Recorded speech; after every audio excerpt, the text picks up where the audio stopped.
இராணுவத்தினருடைய ஆக்கிரமிப்பு விடுதலைக்கான காணொளி எதிர்பார்க்கிறோம். உணர்வு ரீதியான போராட்டம் மூலகாணி அதெல்லாம் மக்களுக்கான போராட்டம். இது போன அம்மா அப்பாக்கள் பாட்டியாக்கள் பெண் இந்த மக்களோட வந்து கதைக்க வேணும் என்று நாங்கள் ஒரு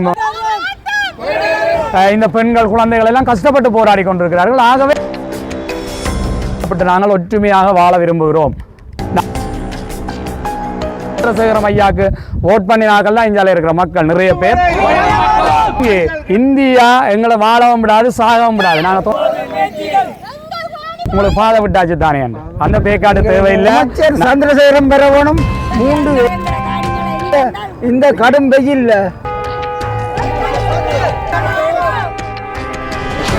வணக்கம் எல்லாருக்கும். நாங்கள் இப்போ நிற்கிறோம் பலாலி வீதியில், அதாவது பலாலி சந்தியில் இராணுவத்தினருடைய ஆக்கிரமிப்பு காணிகளை விடுவிக்க கோரி போராட்டம் வந்து இடம்பெற்று கொண்டிருக்குது. என்னென்ன மாதிரியான விடயங்கள் இடம்பெற்று கொண்டிருக்குது, என்னென்ன மாதிரி நிலவரம் போகுது அப்படின்னு சொல்லக்கூடிய பலதரப்பட்ட விடயங்களை நாங்கள் நேரடியாக போய் அவதானிக்க போகிறோம். இது ஒரு இனத்திற்கான காணொளி, இனத்தினுடைய விடுதலைக்கான காணொளி. காணிகளை விடுவிக்க கோரி தொடர்ச்சியான போராட்டங்கள் இடம்பெற்று கொண்டு வருது. என்னென்ன மாதிரியான விடயங்கள் என்னென்ன நிலவரத்தில் போகுது அப்படின்றத நேரடியாக பார்க்குறதும் அது உங்களோட பகிர்ந்து கொள்றதுமா தான் இந்த காணொலி இருக்க போகுது. யாராவது எங்களோட சேனலுக்கு புதுசாக வந்தீங்கன்னு சொன்னால் மறக்காம எங்களோட சேனலையும் சப்ஸ்கிரைப் பண்ணுங்கள். ஆர்ப்பாட்டம் ஆரம்பிச்சிட்டு நாங்கள் போயிட்டு என்னென்ன மாதிரியான விஷயங்கள் இருக்குது, என்னென்ன நிலவரங்கள் இருக்குது, மக்களினுடைய கருத்துக்கள் என்ன இருக்குது அப்படின்னு சொல்லி நாங்கள் நேரடியாக தெரிஞ்சு கொள்வோம்.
மக்களுடைய காணிகள் கிட்டத்தட்ட 36 ஆண்டுகளாகியும் இன்னமும் விடுவிக்கப்படவில்லை. அதன் காரணமாக ஏமாற்றமடைந்த மக்கள் தொடர்ச்சியான போராட்டங்களிலே பலாலி சந்தியிலே ஈடுபட்டு வருகின்றார்கள். இதேபோன்று மயிலட்டி மக்களும் தங்களுடைய காணிகள் விடுவிக்கப்பட வேண்டும் என்று போராடி வருகின்றார்கள். கையெட்டி மக்கள் தங்களுடைய காணிகளை விடுவிக்க வேண்டும் என்று போராடி கொண்டிருக்கின்றார்கள். வசாபுலான் மக்களும் மிக விரைவில் இந்த போராட்டத்தை ஆரம்பிக்க இருப்பதாக தெரியப்படுத்தி இருக்கின்றார்கள். முல்லைத்தீவிலும் கேப்பாப்புலவிலும் மக்கள் தங்களுடைய காணிகள் விடுவிக்கப்பட வேண்டும் என்று போராடி வருகின்றார்கள்.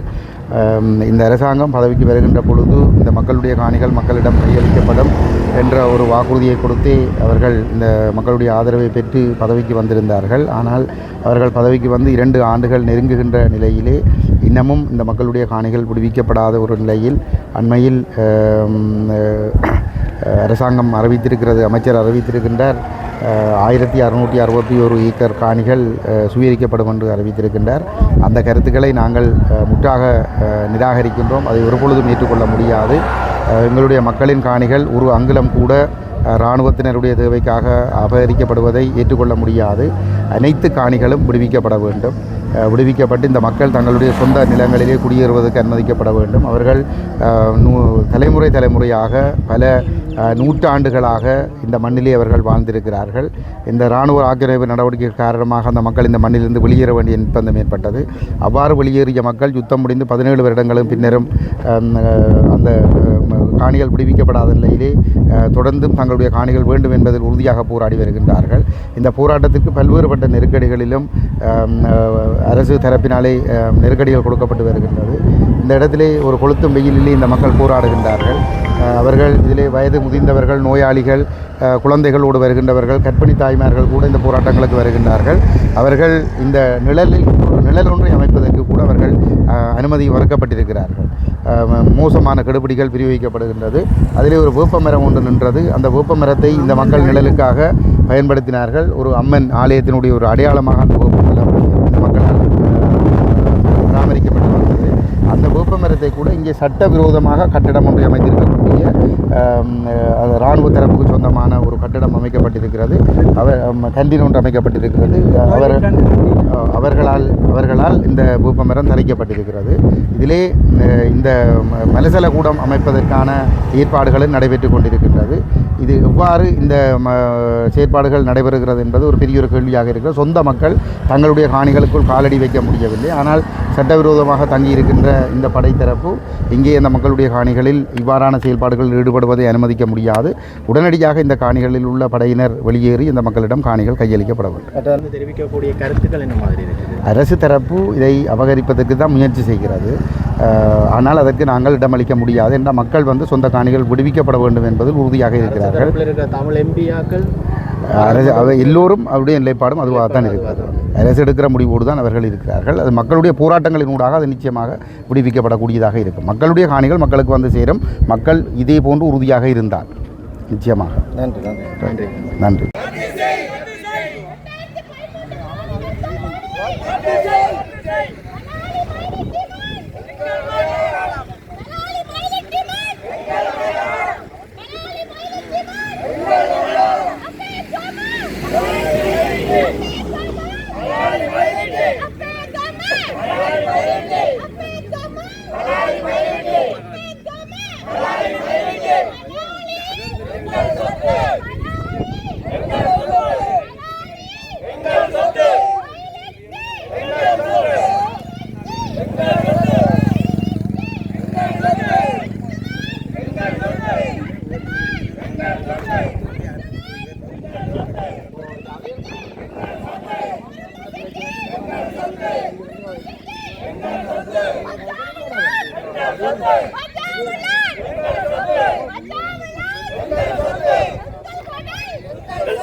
உடியினம் இல்லை, 3 காணி கடையும் என்ற காணி இராணுவம் இருக்குது. போன முறையும் வந்தபோது நான் அந்த கடையில் இருந்த அவங்க எனக்கு கதிரவோடு தந்தவங்க. நான் அப்போ சொன்னேன், நான் என்ற கடையண்டி சொல்ல கதிரவோடு தந்தவங்க. அப்போ இது மேற்கொண்டு இப்போ நீங்கள் சட்ட நடவடிக்கை சம்பந்தம் எடுத்த நீங்களா? இப்போ ஏன்டா உங்களோட கண்ணுக்கு முன்னுக்கு உங்களோட காணியில் அவர்கள் கடை போட்டு இருக்கிறோம். அது சம்மந்தமாக நீங்கள் யாரோடைய நீங்கள் கதைச்சனீங்களா? அது யாரோட கதைக்கிறேன்னா உங்கள் ஆமியோட தான் கதைச்சினாங்க. கதைச்சால் அவங்க இன்னும் ஒரு காண இல்லை. உங்களுக்கு இப்போ இதுக்குள்ள எத்தனை பிறப்பு காணி இருக்குது? வரப்போ நான் உருவியை கொண்டடையில் விட்டுட்டு வந்துட்டேன். உறுதி உங்கள்கிட்ட இருக்குதா? ஓ, உருவியெல்லாம் கிடையாது. உறுதி காணி ஏன்னா உறுதியை கொண்டு சட்ட நடவடிக்கை எதுவும் எடுக்கலாமே. காணியில் உறுதி இப்போ முடியும்னு சொன்னால் அதை வச்சு கொண்டு நீங்கள் அடுத்த கட்ட நடவடிக்கை மேற்கொள்ளலாம் தானே? ஆமாம். சரி, அது இப்போ இல்லையாம்மா? இப்போ முடியும்னு சொன்னால் உறுதியை வச்சு கொண்டு சட்ட நடவடிக்கை எடுக்கலாம் தானே? இது மட்டுமில்ல, அந்த இலங்கையில் இருக்குது. இது மட்டுமில்லை, அந்த மூலை காணி அதெல்லாம் இந்த காணியா செபஸ்டியா சுருவம் கிடந்தது. அதுலேருந்து இந்த தங்கச்சி மேற்ற காணிகள் வீடுகள் எல்லாம் அவங்க எல்லாம் உடைச்சி போட்டாங்க.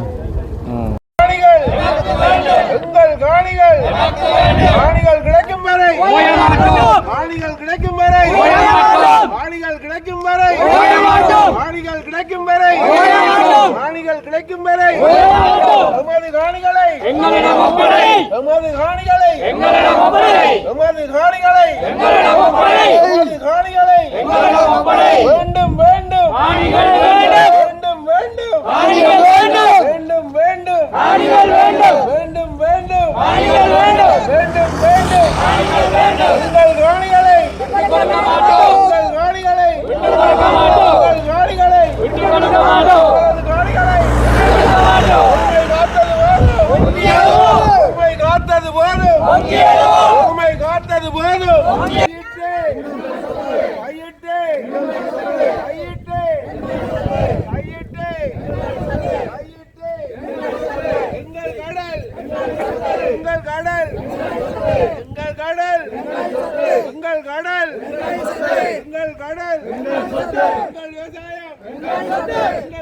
இன்னைக்கு வந்திருக்கிறீர்கள், எந்த நாட்டிலேருந்து வந்திருக்கிறீர்கள், எத்தனை ஆண்டுகளுக்கு பிறகு இந்த மண்ணுக்கு வந்திருக்கிறீர்கள்? ஓகே, என்னுடைய பிறந்து வளர்ந்த மண் இதுதான்.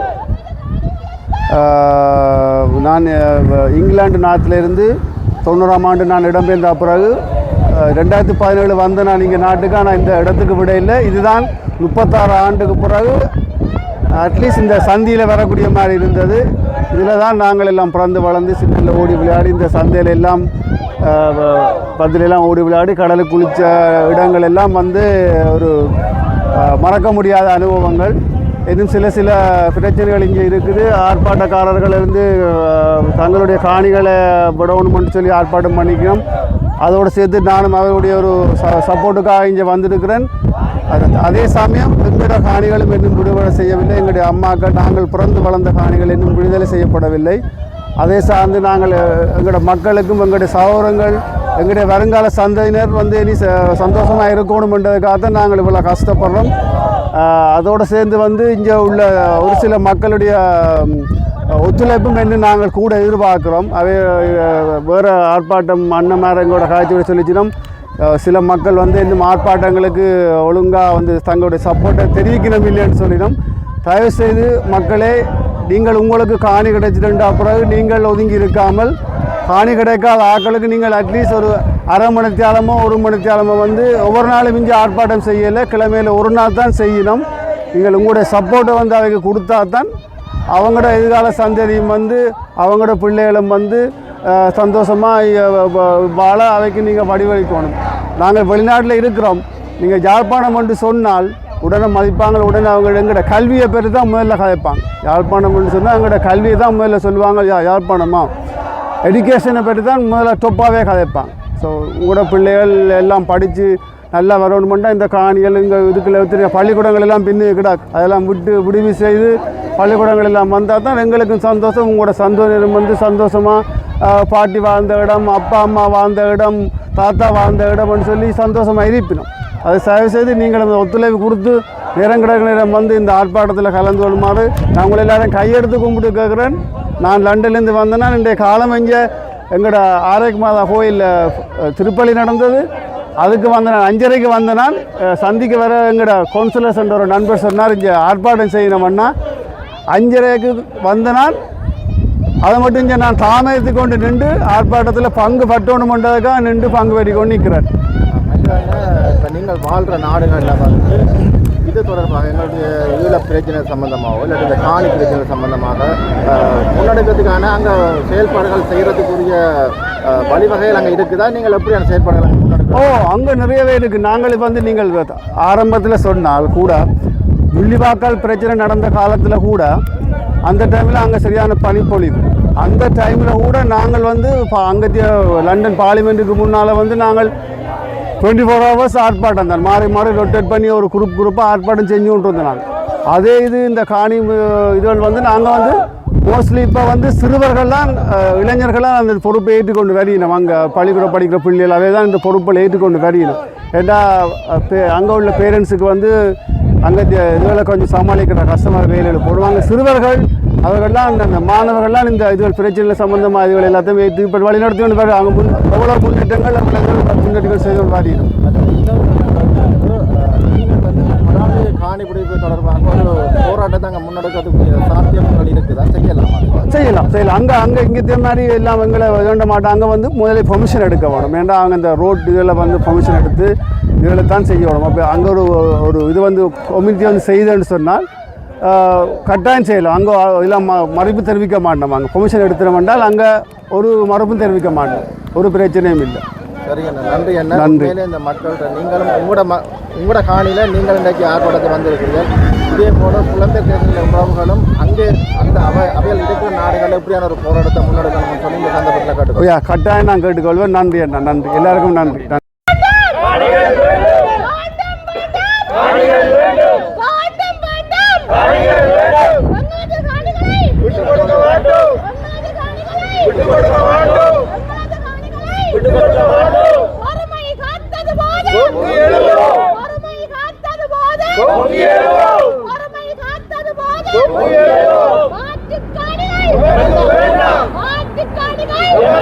இது எங்களுக்கு இந்த காணியை விட்டு தர வேணும்.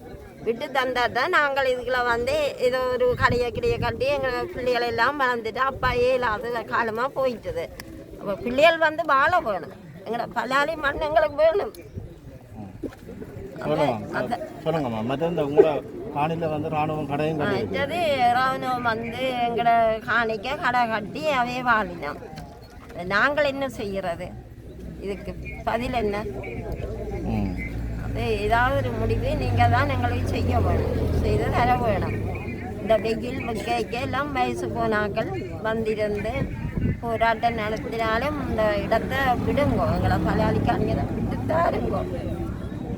வருஷம் அதோட அப்படியே அலவப்பட்டு திரிஞ்சு ஏன் இருக்கிறோம். இது வந்து இப்போ தான் இந்த போராட்டத்தில் வந்து நிற்கிறோம். காணி கட்டாயம் தர வேணும். காணி கட்டாயம் தர வேணும்ன்றதை தாண்டி எங்கட காணி இந்த காணி எங்களுக்கு வேணும்ன்றது எங்கட காணியை கட்டாயம் தர வேணும். நாங்கள் வந்தால் இங்கே ஒரு வீட்டை கட்டியோ கடையை கட்டியோ நாங்கள் இருப்போம். சரி சரியாம்மா. Okay okay. உழைக்கிறதுக்கு வழி எங்களுக்கு தேடலாம். இதில் கடையை காட்டினா எங்களுக்குள்ள ஒட்டியோ இருந்து ஜீவிக்கலாம். இங்கே அந்த மூளை காணியெல்லாம் வென்ற காணி கோயில் இருந்தது, அதை எல்லாத்தையும் உடைச்சி தள்ளி போட்டோம். அப்போ அது அந்த நிலத்தில் இந்த சகோதரங்களுக்கு வீடுகள் முழுக்க இவருக்கு மற்ற பிள்ளைகளுக்கு எல்லாம் இருக்கு. விட்டால் தான் அவங்களுக்கு எல்லா படத்தை கொடுத்து காட்டுறது காரணம் உங்களோட காலத்தை அப்புறம் யாரை கொண்டு காட்டுறது.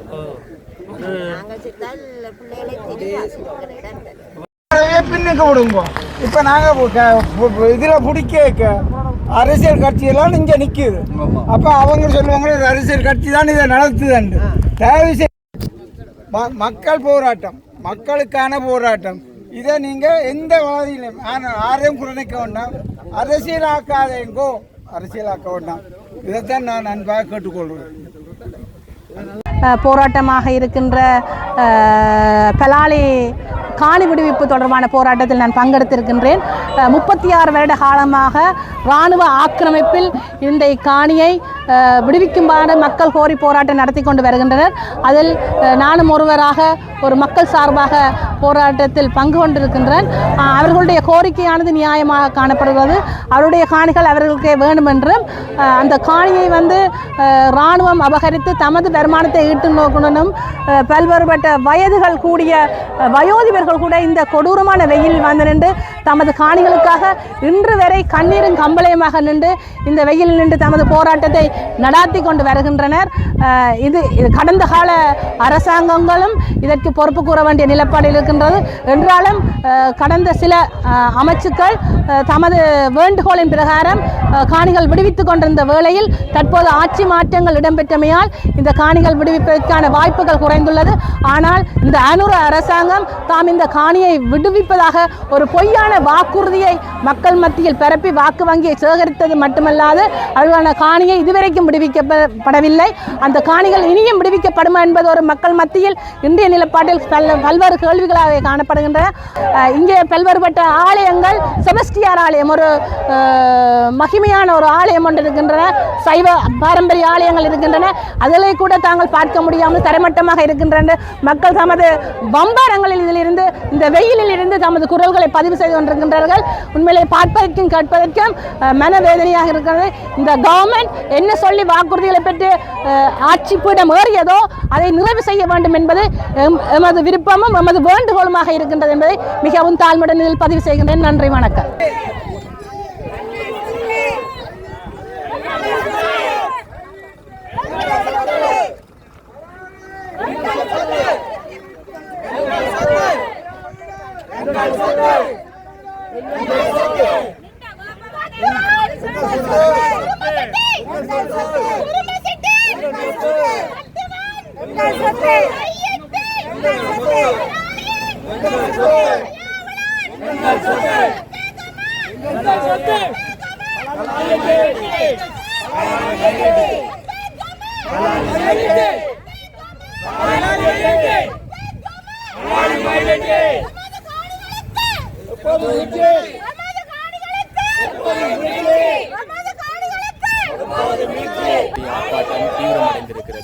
வந்து இந்த ஆர்ப்பாட்டம் செய்வதற்கான அனுமதிகள் வந்து மறுக்கப்பட்டு மக்கள் கடும் வெயிலிலும் வந்து பார்த்தீங்கன்னு சொன்னால் அந்த தரப்பாலை விரித்து கொண்டு நின்று ஆர்ப்பாட்டம் செய்யறதுக்கான மக்களுடைய நிலத்தில் ஆர்ப்பாட்டம் செய்வதற்காக அந்த ஒரு கூடாரம் அமைப்பதற்கு கூட அனுமதிகள் மறுக்கப்பட்டிருக்கிற அந்த நிலையில் வந்து மக்கள் தரப்பால்களை விரித்து ஆர்ப்பாட்டம் செய்வது நேரடியாக அவதானிக்கக்கூடிய மாதிரி இருக்குது.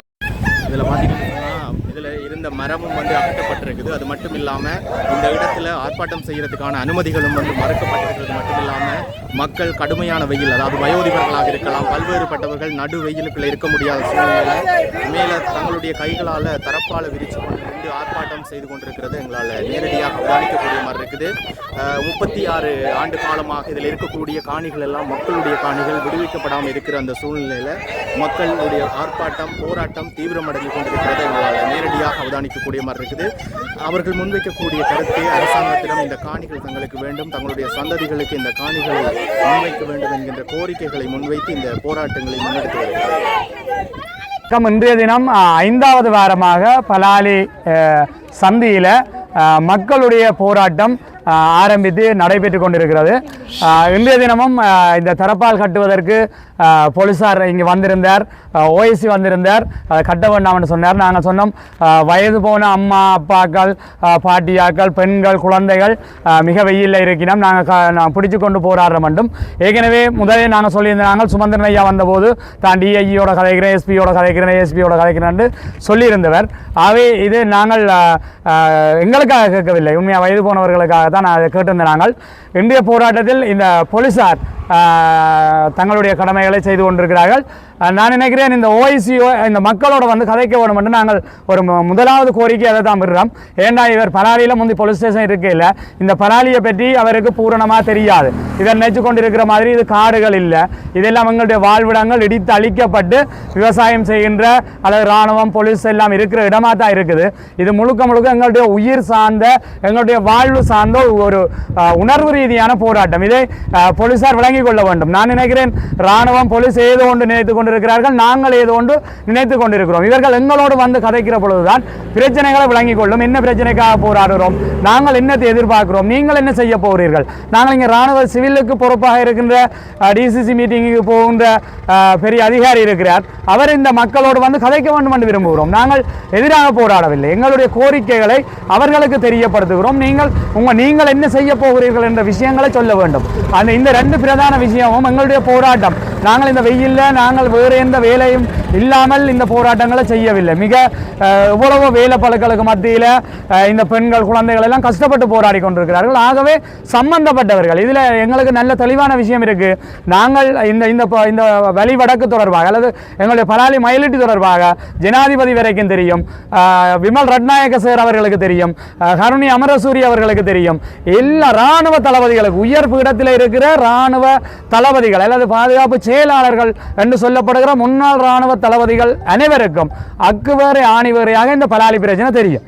ஆகவே இவர்கள் காலத்தை இழுத்தடிக்கிறது. விட்ட பகுதி விடுவதற்கு எம்மோடு கிளியர் பண்ணின பகுதிகள், ரணில் விக்ரமசிங்கே அவர்கள் இருந்தபோது விட்ட பகுதியில் இருக்கிற 2 இராணுவ முகாம்கள் இருக்கிறது. ஒன்று கராச்சி இருக்கிறது, லைட் வென்ட்ரி இன்வென்ட்ரி முகாம் ஒன்று முகாம் இருக்கிறது.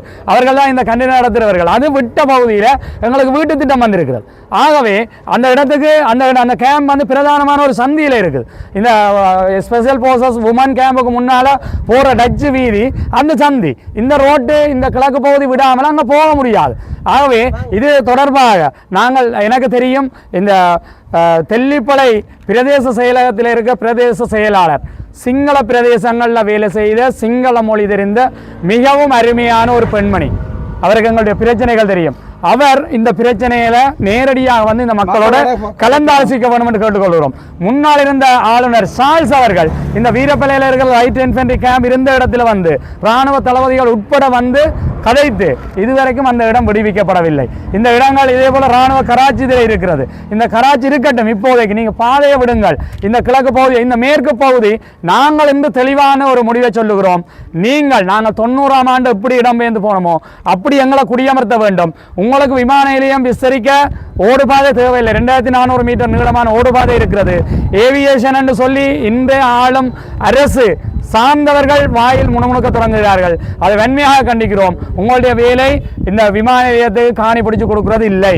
தயவு செய்து கேட்டுக்கொள்கிறோம். நீங்கள் வேண்டுமென்றால் விமான நிலையத்தை சுற்றி நீங்கள் உயர்வான கம்பிக்கட்டைகளை போட்டு இதுக்கு முதலே இருந்த இடங்கள் லைட் போட்டாங்க இருக்குது. ஏற்கனவே இந்த ரோட்டுக்கு மேற்கால வடபகுதி வடமேற்கு மூலை விடுறதுக்கு எந்த காரணமும் சொல்ல தேவையில்லை. நீங்க மாறி மாறி சொல்றீங்க விமான நிலையத்துக்கு 700 ஏக்கர் வேணும், இங்காலே 1600 ஏக்கர் இங்க ராணுவ பாதுகாப்புக்கு ராணுவ தளங்கள் இந்த வீதிக்கு இங்கால இல்ல. அங்க ஏற்கனவே பலாலி பிரதான ராணுவ தளம் இருக்கிறது. அதுக்கு பக்கத்துல ஒரு சிக்னல் 3வது சமிக்கை படையணி என்று எங்களுடைய பலாத்தி விநாயகர் பாடசாலையில அடாத்தாக வைத்திருக்கிறீர்கள். ஒரு பாடசாலையில நீங்க சிங்கள மக்கள் மிக அருமையானவர்கள், எங்களுக்கு தெரியும். அவர் ஒரு நாள் நாங்க வீட்டை சாப்பிட்டா எங்களை மறக்க மாட்டார்கள். இன்றைக்கு எங்களுக்கு ஏராளமான நண்பர்கள் இருக்கிறார்கள். நீங்கள் ஆசிரியர்களை மதிக்கிறீர்கள், காலில் விழுகிறீர்கள், கல்வியை மதிக்கிறீர்கள். அப்படிப்பட்ட நீங்கள் இந்த பாடசாலையில் எப்படி படுத்து நிறுத்திக்கொள்வீர்கள்? நாங்கள் கேட்கிறோம். ராணுவ தளம் இருக்கிறது, பக்கத்தில் பாடசாலையை வச்சிருக்கிறீர்கள், அங்கால ட்ரைனிங் ஒழிச்சிருக்கு. இது போதும் உங்களுக்கு. உயர் பாதுகாப்பு வலயம் ஐக்கிய நாடுகள் சபை சொல்லி இருக்குது ஹை செக்யூரிட்டி சோன் ஏரியான்னு வச்சிருக்கிறாங்க. நீங்க இப்போ அப்படி சொல்றீங்க. 2013ஆம் ஆண்டு 6000 ஏக்கரை கசெட் பண்ணியிருக்கு முந்தி இருந்த அநியாயம் செய்த அரசாங்கம். ஆகவே நீங்கள் தமிழ் மக்களுடைய காணிகளை நாங்கள் எதுவும் செய்வோம். ஆனால் ராணுவம் ஏதோ செய்ய முற்படுகிறது. இதுல பாருங்க, ஒரு லைப்ரரி கட்டி இருக்கு, ஒரு பிள்ளை போய் படிக்குது இல்லை. இதை என்னோட தொடர்பு கொண்டவங்க நான் புத்தகம் கூட பண்ணி கொடுத்தேன், செய்த சொல்லக்கூடாது. அதே போல இதில் கேண்டீன் வாரவர்கள் இந்த பீச் நான் இப்போ தெளிவாக சொல்லுகிறோம். முதல் இருந்த இராணுவ தளபதி யாம்பத் மாத்தே அவர்கள் இப்போ மேலிடத்துக்கு சென்றிருக்கிறார். அவர் இருக்கிற போது இதில் 10 வெசா கோடுகள் போட்டு இதில் பெரிய ஒரு அன்னதானம் கொடுத்திருந்தார். எனக்கு இவருக்கு எல்லாம் அழைப்பு விட்டிருந்தார். பிரதேச செயலாளர் அவர்களுக்கு அழைப்பு விட்டிருந்தார். நாங்கள் அதில் சாப்பிட்டு நாங்கள் ஒற்றுமையாக வாழ விரும்புகிறோம். நாங்கள் இந்த பெசா கூடுகள் எல்லாம் வந்து பார்த்தோம். அப்போது மரக்கறி விற்பதற்காகவும் ஒரு தேநீர் சிறிய கடையாக இருந்தது. நீங்கள் பார் என்று சொல்ல அதை கட்டி வச்சிருக்கணும். ஆனால் அதே நேரம் நான் உண்மையை அதுக்கு பிறகு நாங்கள் முதலாவது போராட்டம் முடிந்த பின்பு ராணுவம் என்னட்ட கேட்டது, நீங்கள் இந்த கண்டினை பற்றியெல்லாம் கதைக்கிறாய், ஆனால் எங்களோட ராணுவம் வந்து இதையெல்லாம் துப்புரவாக்குது, நீ அதை எடுத்து போட மாட்டியா. நல்ல விஷயம், அவர்களுக்கு வாழ்த்துக்கள் பாராட்டுகள் தெரிவிக்கிறோம். இந்த கடற்கரையை சுத்தமாக வச்சிருக்கிறாங்க ராணுவம். இந்த ரோட்டை ராணுவம் தான் சுத்தமாக வச்சிருக்கு, நாங்கள் இருந்திருந்தால் வச்சிருக்க மாட்டோம். உள்ளதை ஒத்துக்கொள்ளும். அங்கே ஜாம்பத் மாத்தியா உடனடியாக பணிப்புற சொல்லிட்டு போனவர் ஒரு தண்ணீர் டேங்கும் போட்டு டாய்லெட் வசதி செய்ய சொல்லி அவங்க இப்போ அந்த டாய்லெட் வசதியை அவங்க செய்கிறாங்க. இதை யாருடைய காரணம்? நாங்கள் வழிகாட்டுக்கு பிரதேச சபையை முதல் அடியை கேட்டபோது அது இந்த பகுதி மக்கள் பாவனைக்கு விட்டாச்சு முதலே. ஆனால் தங்களுக்கு அதுக்கு அனுமதி இல்லைன்னு சொல்லிவிட்டார். ஆனால் இப்போ எங்களுக்கு தண்ணி தந்திருக்கிறார் சுகிர்தன். அதே போல ஒரு மொபைல் டாய்லெட் தந்திருக்கார். எங்களுடைய அதிகாரிகள் சரியாக அந்த காலத்தை சரியாக பயன்படுத்தாட்டால் இப்படி துன்பம் வந்து கொண்டிருக்கும். ஏனென்று கேட்டால் மைத்ரிபால சிறிசேன அரசாங்கம் இந்த விமான நிலையத்தை இந்தியாவுக்கு உரிமத்தை கொடுக்கிற போது நாங்கள் உள்ள போய் வன்மையாக போராடி, வன்மையாக இல்லை, நாங்கள் சாத்வீக ரீதியில் எங்களை கருத்துக்களை கேட்காமலே இந்த பாதையை மாற்றி விமான நிலையத்தின் பேரை மாற்றி யாழ்ப்பாணம் இன்டர்நேஷனல் ஏர்போர்ட் மாற்றி அதே ஏர்போர்ட் இந்த பாதை எங்கேயோ இருக்குது, ஏர்போர்ட் சந்தி என்று இருக்குது, அதுகளை மாற்றி இந்தியாவுக்கு உரிமத்தை கொடுத்து இன்றைக்கு வந்து 2 ஃப்ளைட் ஓடுற இடத்துல ஒரு ஃப்ளைட் தான் இப்போ வந்து ஓடுது சென்னையில். அன்றைக்கும் சொல்லியிருந்தாங்க திருச்சியிலேருந்து வார இல்லை 6 லட்சம் ரூபா வேணும் ஒரு தரம் லேண்ட் பண்ணுறது கட்ட வேணும். ஆகவே இது ஒரு விமான நிலையம். ஏற்கனவே இந்த விமான நிலையம் கட்நாயக்கா விமான நிலையத்துக்கு அடுத்ததாக மிக ஸ்ட்ராங்கான ஓடுபாதை இருக்கிற விமான நிலையம். அமெரிக்கா இந்த அழிவுகள் இயற்கையானத்தை நடந்த போது கேட்டுக்கள்லாம் சும்மா வந்து இறங்கிட்டு போறான் பெரிய ஃப்ளைட். அப்ப இதுல போயிங் விமானங்கள் இறங்க வேணும் என்றால் இந்த பிரதேசம் போதுமானது அல்ல. ஆக நீங்கள் கட்நாயகா கொண்டு வாங்கள், அங்கே இருந்து ஒரு சோர்ஸ் ஃப்ளைட் எங்களுடைய ஆக்களை கொண்டு வாங்கள். நாங்கள் திருப்பம் கேட்கிறோம், இங்கே இந்தியா எங்களை வாழவும் விடாது சாகவும் விடாது. நாங்கள் 90ஆம் ஆண்டுலேருந்து அனுபவிச்சிருக்கிறோம்.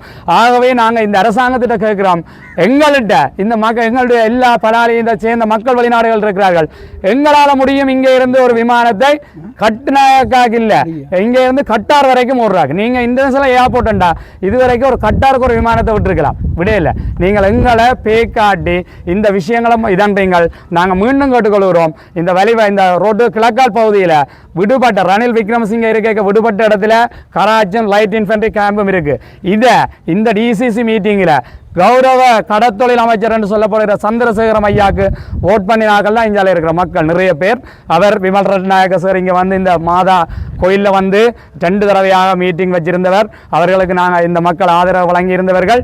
ஆகவே ஆகவே அவர் இப்போ சொல்கிறார் அந்த சின்ன பிள்ளைக்கு சாக்லேட் கொடுத்த மாதிரி உங்களுக்கு பாதை விட்டாச்சு தானே அந்த பேக்காடு தேவையில்லை. நாங்கள் திருப்ப சொல்கிறோம், நல்லொரு காலம். இந்த காலத்தை விட்டீங்கன்னா இந்த பகுதிகள் விடுவிக்கப்பட மாட்டாது. இதற்கு பொறுப்பானவர்கள் சந்திரசேகரம் ஐயாவாக இருக்கலாம் அல்லது என்பிபியினுடைய ஆளுங்கட்சி பாராளுமன்ற உறுப்பினர்கள். இன்னும் இளங்குமரன் முதல் நாள் வந்தவரே தவிர மற்றவர்கள் வர இல்லை. இப்போ நாங்கள் போராட தேவையில்லை.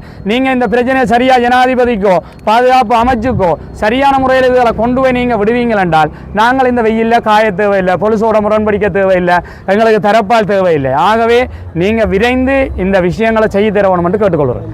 அதிகாரிகள் எங்கிட்ட வரணும், அமைச்சர் சந்திரசேகரம் வரணும், 3 எம்பிக்களும் வரணும், பிரதேச செயலர் வரணும், ஆளுநர் வரணும். ஆளுநரை கேட்டா சொல்லுவார் நான் அரசாங்க அதிபரும் வரணும். ஆளுநர் கேட்டா சொல்லுவார் நான் அளவட்டியான், எனக்கு உங்கத்தை இதுகளெல்லாம் காணிகள் தெரியும், அதே நேரம் இவர் இங்கே ஏஜியாகவும் இருந்திருக்கிறார். அப்போ அதையெல்லாம் வந்து எங்களுக்கு ஒரு தீர்வை சொல்ல வேணும். இது மக்களை விட்டு இன்றைக்கு ஆக்கள் வர வர குறைது என்னத்து கண்டு விட்டால் எல்லாருக்கும் சோவீனம். இந்த கடும் வெயிலில் நாங்கள் நிற்கிறதால உள் பார்ட்ஸ் எல்லாம் போய்கொண்டிருக்கு போல இருக்குது. தயவு செய்து நாங்கள் கேட்குறது, நாங்கள் இது மக்கள் போராட்டம், இதில் எந்த அரசியல் சாயமும் பூச விட மாட்டோம். உங்கள் சில பேர் கதைக்கினா ஒவ்வொரு கட்சி இதை நடத்து என்று, நாங்கள் எங்களோட மக்களின் பணத்தில் தான் நாங்கள் இந்த போராட்டத்தை செய்கின்றோம். மதிய உணவு கொடுக்குறோம், இடையில் நாங்கள் கூல்ட்ரிங்க்ஸ் எல்லாம் கொடுக்குறோம். அப்போ இதெல்லாம் அரசியல் கட்சியை ஒன்று எங்களுக்கு தெரியல. உங்களுக்கு ஆணித்தரமாக நாங்கள் சொல்கிறோம், இது அரசியல் கட்சி போராட்டம் இல்லை, இது மக்கள் போராட்டம். மக்கள் இருக்கும் வரை எங்களோட காணிகள் விடும் வரைக்கும். இப்போ சார் சொன்ன மாதிரி வடக்கு இது பலாலி வடக்கு, கிழக்கு, இது வடமேற்கு, அங்காள மேற்கு, இந்த காணிகள் விடும் வரைக்கும் போராட்டம் தொடரும். இன்னொரு கேள்வி சொல்லுங்க. நீங்கள் களைப்பாறை இருந்த அந்த வேப்பமரம் வெட்டப்பட்டிருக்கதா? அது என்னென்னு கேட்டால் அன்பான வேண்டுகோள், இவ எங்களோட சிங்கள சகோதரர்கள் எங்கே ஒரு அரச மரத்தை வச்சா கண்டாலும் அதில் ஒரு புத்த சாமியை வைக்கணும். அதே போல தான் எங்களுடைய அடையாளம் இதில் இருக்கிற வேப்பமரம், அது எங்கிற அம்மன் அடையாளம். இன்றைக்கு நேற்று இருந்தது, இரவு போயிட்டு. ஏனென்று கேட்டால் இந்த வேப்பமரம் பெருசாக சடைச்சி வந்தால் போராட்டம் இன்னும் வலுவாகும் என்ற எண்ணத்தில் இரவோடு இரவாக ஆலமரத்தை வேப்பமரத்தை தூக்கிட்டாங்கன்னு சொல்லலாம். எங்கட போகுது எங்கட போராட்டம் தொடரும், போராட்டம் தொடரும், போராட்டம் தொடரும்.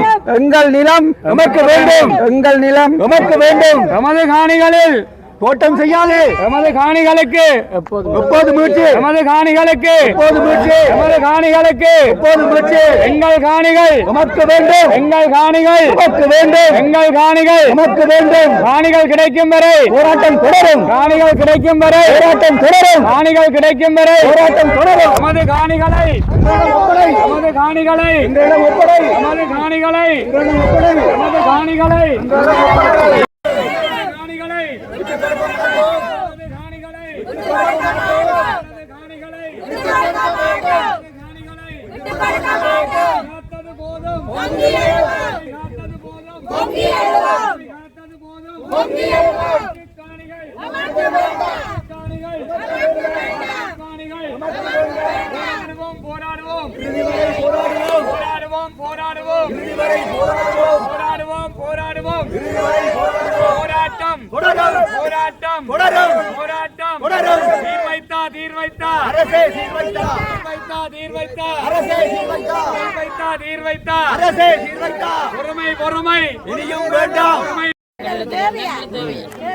எங்கட காணிகளை இனி வந்தால் உராடு கொண்டு வந்து கம்பியாரத்து போட்டு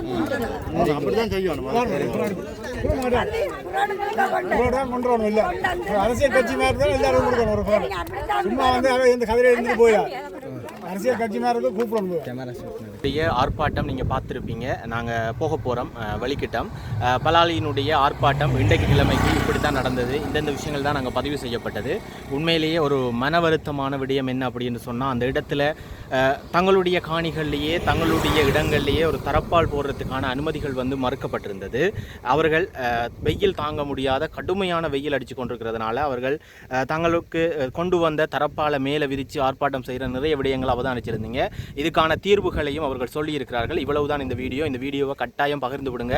நிறைய நண்பர்கள், நிறைய உறவுகளுக்கு தெரியணும். புலம்பெயர்ந்த தேசத்தில் இருக்கக்கூடியவர்கள் இதுக்காக குரல் கொடுக்கணும் அப்படின்னு சொல்லி கேட்டுக்கொண்டு இந்த காணொலியை முடிக்கிறேன். மீண்டும் அடுத்த காணொலியில் உங்களை சந்திக்கிறேன். அதுவரைக்கும் உங்கள்கிட்ட விடைபெற்றுக் கொள்ளும் நான் என்றும் உங்கள் அன்பின் சாரு. நன்றி, வணக்கம்.